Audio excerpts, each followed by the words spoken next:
What's going on, guys? BMS back with another video. You know what it is. All right, guys, let's go ahead and get into this compilation video. So here we go. The day I changed my thinking from, look at all the things that he's doing and he's not doing. Lord, please fix him. The day I changed from that into, I wonder what it is that he needs me to do. I wonder what kind of wife he needs me to be.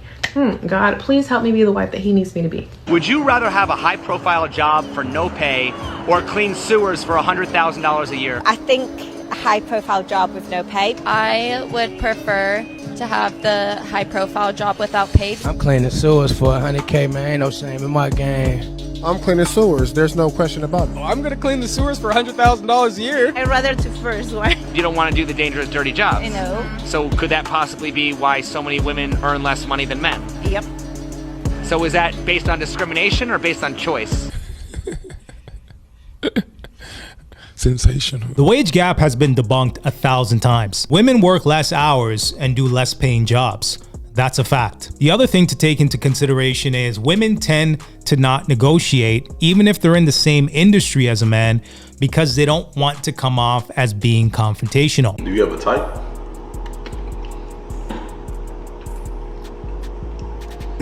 I like guys that don't like me. And when they start liking me, I don't like them. And it's really really sad. It's weird. But unless I really, really, really like them, then I'll still like them. But I like when guys act like they don't like me and don't act interested in, you know what I'm saying? Women like this are master manipulators and narcissistic. They receive a cheap thrill from chasing your validation and wanting something they can't have. I made a community post a few days ago pretty much about women wanting married men and finding them attractive. You know, if you are unavailable as a guy and you have a girlfriend or you have a wife, single women are going to find you attractive. They're basically going to say to themselves, this is something that I need to conquer. Plus, he has the social proof. He's been vetted out properly from other women to say that he's a good guy. And these are the types of women, these chronically single women, these serial daters, are going to view this as a challenge. So I went to the mall to get my favorite cup of tea, and I look over and I see this guy, and he's looking at me, and I'm like, oh my God, like I was like, ooh, what's up? Like he didn't say anything, so I was like, hello. And so he comes over and he talks to me, and we weren't 5 minutes into the conversation. We weren't 3 minutes in. And he was like, oh, my dad's 6'5" and my mom's 5'1". That's why I'm short. I couldn't believe this grown man just gave me a disclaimer as to why he's the height he is. Babe, I saw how tall you were when I was standing on the other side of the damn restaurant. I cannot believe he said that to me, and I totally lost interest. Suddenly, I had to go walk the dog I didn't have. And y'all are probably like, oh, that's fucked up. You should have still, no. Because there's nothing worse than somebody that oozes their insecurities on you. And it lets me know that that's way deep rooted, and that's not something I want to deal with. Because when you have something you can't change about yourself, like your height, you make up for it in other areas. You get your paper up, you get in the gym, and you read books, so your self-confidence is out of this world. But you don't disclaim why you're the height you are. Like, that turned me off. Whoa, don't do that. It doesn't matter how tall you are, baby. Y'all like bodybuilders? Oh yeah. Bodybuilders? Yeah. I like skinny, scrawny guys. How about multimillionaires? How about 8 inches and thick? How about talented? How about loving and respectful? I lost my wife 10 weeks ago. 21 years faithful. My daughter committed suicide 3 weeks ago. Oh shit. 13. She was faster than me at 12, and I run a 6-minute mile. My testimony, I'm nothing but pure, and I ask you if you want to be in the YouTube channel.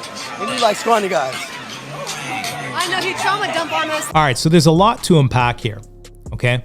The first thing is, to be fair, I think he's operating from a place of being hurt, which is reasonable considering the fact that he lost his wife and his daughter a few weeks ago. Now, I'm not too sure if being at a beach, cold approaching women, is the best option for him at this point in time, considering the fact that he's going through something and there's such a short window for him to process this information. Now, I do understand that people, grieve differently, right? Everyone has a different grieving process. So I do understand that, portion of it. However, I do think that he does need to take a break from women in general and really focus on his state of mind. The second thing here is, as harsh as it sounds, most women don't care about your issues, okay? They don't care about your struggles financially, right? Mentally, physically. Most women don't care. Their primary focus is, what lifestyle can you provide me? What restaurant can you take me to? How can you make me feel, right? What trip can you take me on? This is the primary, focus of a modern woman. For these deeper rooted conversations, I would recommend having a support system of family or male friends, or possibly a therapist. Are there great women out there that's going to hold you down, not tear you down just because you shared something vulnerable? For sure. However, all it takes is one argument of a heated conversation for something to slip out. And in extreme cases, you can deal with a woman that will take the information that you told her in confidence, psychoanalyze you, cross-reference you, and look for similarities in your relationship to disqualify you. KFC is a date in Jamaica. If you want to tempt me to KFC here is absolute garbage. Why is KFC such a good date spot in Jamaica but not here? Any Caribbean island, the KFC is just amazing. The chicken is good, the zingers is good. If you ever go to Jamaica, try the KFC. I think the number one KFC in the world is Trinidad. I think Jamaica's third on it. There's a list. I miss my wife. I've been with her for 11 years. I'm sorry. Get on your knees, girl. Wife, you see this? Get on. Aww. Come back. Give me back. I'm lost without you, Chris. I'm lost. Once again, I'm lost. I'm lost. I listen to every R&B song and I cry. Listen, man, when a woman breaks up with you, and you're trying to get her back, which I don't recommend, but in this case, this is his wife. They've been together, for 11 years. I get it. But you want to show her that you're living your best life. You're living a fulfilling life without her. Okay? Your life has improved since the breakup. Even if your soul's hurting you, right? It's tough to get out of bed. I get it.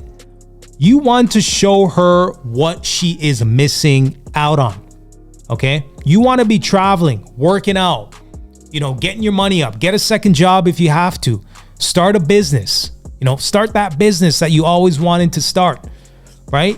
You got to do the work, and even, after doing all the work, she may not come back. And you got to be cool with that because you can't control her side. Right? If she's going to come back, she's going to come back. Right? That's on her. What you can control is you as a man and improving yourself as a man. Okay? Living your best life and stepping outside your comfort zone. Because when you're living your best life, you're stepping outside your comfort zone and you're trying new things, you will attract a better woman. Accountability will heal a lot of relationships. In most cases, it doesn't matter why you did what you did. What matters the most is that you're willing to acknowledge the pain that was caused by your actions, accept responsibility for your actions, and then take accountability by making the necessary changes so that it won't happen again. That's it, and that's all. I wish that that same comfort level that we have with Toxic Boy, we can also have with the good guy. Because for me, I'm so comfortable with Toxic Guy. I feel safe with the Toxic Guy, ironically.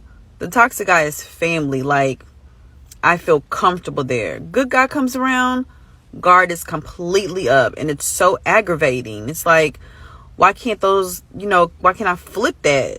It's so crazy. She belongs to the streets. What do you think a real man is? Someone that can like make me feel safe, like someone, I'm not looking for someone to provide, but someone that can kind of match like the same energy and stuff like that. Like, I can provide for myself, so I want you to provide for yourself, like have the same goals and like values.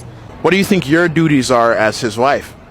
I'll tell you, I come from like a Hispanic household, so for us it's cooking and cleaning, taking care of our man, serving our man, and like watching over the kids, but definitely still having your own. Like, I was taught to be very independent as well, so I'm not like dependent on a man and what he does, but I definitely want to like serve my man and cook for him and clean for him. So if he wakes up at 4 a.m. and he says, honey, I'm hungry, can you go cook me something? You're doing it. I'll make you a sandwich or I'll DoorDash you something. All right, guys, so let's take a look at some of these comments. First commenter says, protect this woman at all costs. What was her friend's definition of a real man? She said all the right things. Gotta get rid of this real man narrative. All right, guys, let me know what you think about this video in the comment section below. Let me know what clips stood out to you the most. Give me some feedback in the comment section. Make sure you like, comment, and subscribe for more content. And until next time.